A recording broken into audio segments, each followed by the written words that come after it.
2014 में, 2016 में, 2022 में रेमिशन को लेकर के यानी छोड़े जाने को लेकर के बहुत सारे नियम और कानून बने हैं जिनमें ये साफ साफ कहा गया है कि बलात्कारी, आतंकवादी, मतलब जो बहुत ही बर्बर किस्म की घटनाओं के लिए जिम्मेदार हैं, उनको नहीं छोड़ा जाएगा। भारतीय जनता पार्टी के लोग कह रहे थे कि ये तो कोर्ट का फैसला है, इसके खिलाफ आप लोग कैसे कुछ कर सकते हैं, लेकिन अब कोर्ट ने दरवाज़ा खोल दिया है कि नहीं, अभी आप आगे बढ़ सकते हैं। इससे बहुत ताकत मिली है और निश्चित रूप से जो सड़क पर हो रहा है, जो लोग सिग्नेचर कैंपेन कर रहे हैं, जो लोग ज्ञापन दे रहे हैं, वो काम भी जारी रहना चाहिए।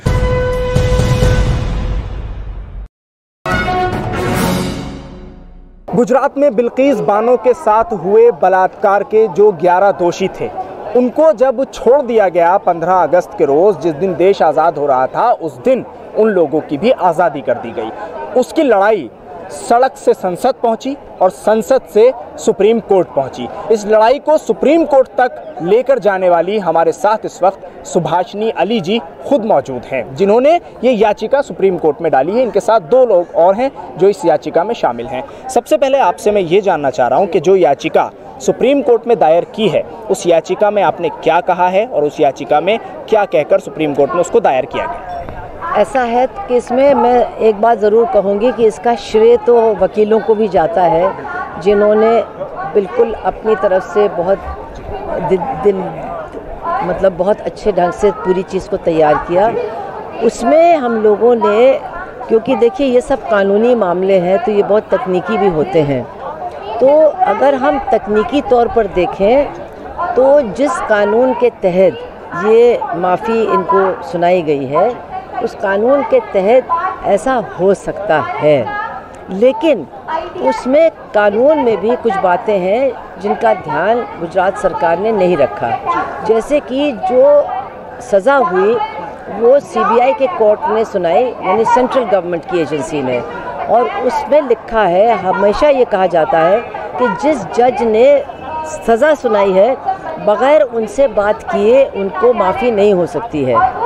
तो उन्होंने सालवी साहब से बात नहीं की। सालवी साहब ने ऑन रिकॉर्ड कहा है कि मैं जज हूँ, ये बिल्कुल गलत हुआ है और मेरे साथ कोई बातचीत बिल्कुल कतई हुई नहीं है। इसके अलावा चूँकि ये सेंट्रल गवर्नमेंट की एजेंसी ने फैसला किया, सीबीआई कोर्ट ने, तो सेंट्रल गवर्नमेंट से भी उनको बातचीत करनी चाहिए थी। अब वो हुई कि नहीं, इसका किसी तरह का कोई खुलासा नहीं हो रहा है। तीसरी बात, जो कमेटी उन्होंने बनाई, सलाहकार कमेटी, जिसके फैसले से मतलब उनको छोड़ने का मामला तय हुआ, उसमें कौन सदस्य थे? उसके मेंबरान वो लोग थे जो भारतीय जनता पार्टी के विधायक हैं, उनके नेता हैं। तो उनसे कैसे उम्मीद की जा सकती है कि ऐसे मामले में वो निष्पक्ष होकर के अपनी राय देंगे? तो ये कई बातें सामने आती हैं कि एक तरह से कानून के दायरे के अंदर होते हुए भी जो प्रक्रिया उन्होंने अपनाई इस फैसले तक पहुंचने के लिए, वो प्रक्रिया बहुत त्रुटिपूर्ण थी, उसमें बहुत सारे फ्लॉज थे। मैं मॉरल बात पे जा ही नहीं रही हूँ, नैतिकता पे अभी मैं नहीं जा रही हूँ। तो ये है जिन बातों को लेकर के हमने इसको चैलेंज किया है। इसके अलावा अभी तक जो ऑर्डर है, उनको रिमिशन का ऑर्डर जो है, उनको छोड़ने का ऑर्डर जो है, उसकी कॉपी अभी तक किसी को नहीं मिली है। मतलब वो सार्वजनिक नहीं हुई है वो ऑर्डर, अभी तक हमको नहीं पता है कि उस ऑर्डर में है क्या। तो ये भी एक बहुत बड़ी त्रुटि है। अब सवाल ये आता है कि जिस कानून के तहत इन्होंने उनको माफ़ किया, उसके बाद 2014 में, 2016 में, 2022 में रेमिशन को लेकर के यानी छोड़े जाने को लेकर के बहुत सारे नियम और कानून बने हैं जिनमें ये साफ साफ कहा गया है कि बलात्कारी, आतंकवादी, मतलब जो बहुत ही बर्बर किस्म की घटनाओं के लिए जिम्मेदार हैं, उनको नहीं छोड़ा जाएगा। तो ये एक दूसरा पॉइंट हम लोगों को मिलता है कि आपके ज्ञान में ये था कि ऐसी बातें कही गई हैं, लेकिन उसको आप लोगों ने बिल्कुल ध्यान में नहीं दिया। तो यही सारी बातें थी जो हमारी याचिका में हैं। और इसके साथ साथ जो पूरी घटना है, जो इतनी बर्बर है, वो घटना पूरी डिटेल में हमारी याचिका में वर्णित की गई है। मैम, इस पर मैं आपसे आऊँगा, सवाल करूँगा, लेकिन मुझे थोड़ा सा ये जानना है, और मेरे जो व्यूवर्स आपको इस वक्त देख रहे हैं वो ये जानना चाहते हैं कि सुप्रीम कोर्ट जब आपने मूव किया तो अब सुप्रीम कोर्ट में इस मामले को किस तरह से देखा जा रहा है, कोर्ट इस मामले का किस तरह से संज्ञान ले रहा है, आपके वकील क्या कर रहे हैं, और इस मामले में बिल्किस बानो के आप लोग जो लड़ाई शुरू कर चुके हैं वो कैसे आगे बढ़ेगी, ये मोटी मोटी बात। देखिए, जब हम कोर्ट में इस याचिका को लेकर के गए तो सबसे पहली बात तो ये है कि चीफ जस्टिस के हटने के एक दिन पहले, यानी उनका जो आखिरी दिन था उसके 2 दिन पहले हमारी ये याचिका दर्ज हुई।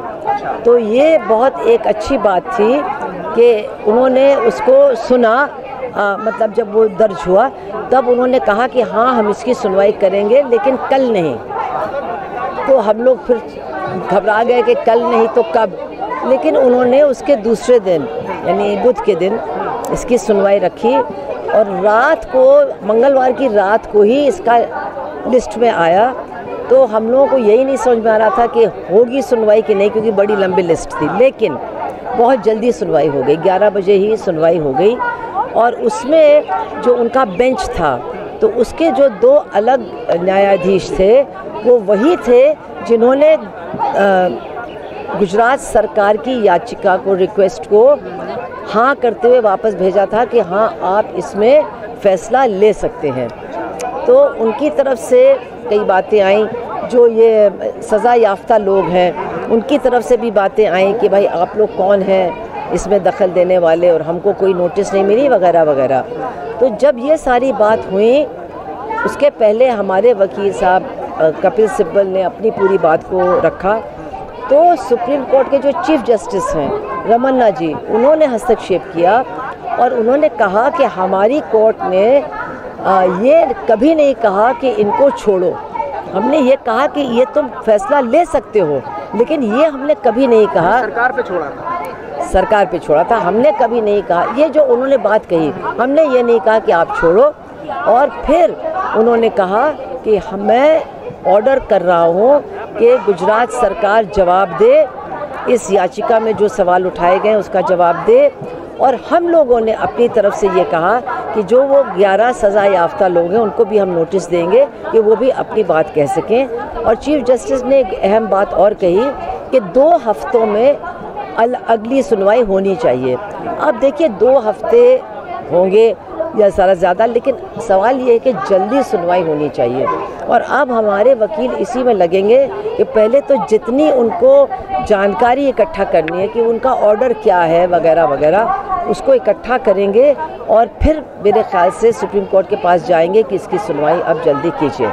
एक आखिरी सवाल, ये मैं जानना चाहता हूँ कि जब ये पूरा मामला कोर्ट में आप लोग लेके चले गए, उस बीच एक सवाल ये उठता है कि क्या सड़क पर भी उतनी ही मजबूती से इस लड़ाई को लड़ना पड़ेगा, या फिर एक ही रास्ता अपनाना पड़ेगा कि बस कोर्ट चले जाएं, या ये जो हो रहा है यहाँ वो एक अच्छा रास्ता है? क्या देखिए, जो बड़ी बात है कि इसके पहले भारतीय जनता पार्टी के लोग कह रहे थे कि ये तो कोर्ट का फैसला है, इसके खिलाफ आप लोग कैसे कुछ कर सकते हैं। लेकिन अब कोर्ट ने दरवाज़ा खोल दिया है कि नहीं, अभी आप आगे बढ़ सकते हैं। इससे बहुत ताकत मिली है। और निश्चित रूप से जो सड़क पर हो रहा है, जो लोग सिग्नेचर कैंपेन कर रहे हैं, जो लोग ज्ञापन दे रहे हैं, वो काम भी जारी रहना चाहिए। जनता का गुस्सा, जनता का आक्रोश भी सामने आना चाहिए। क्यों?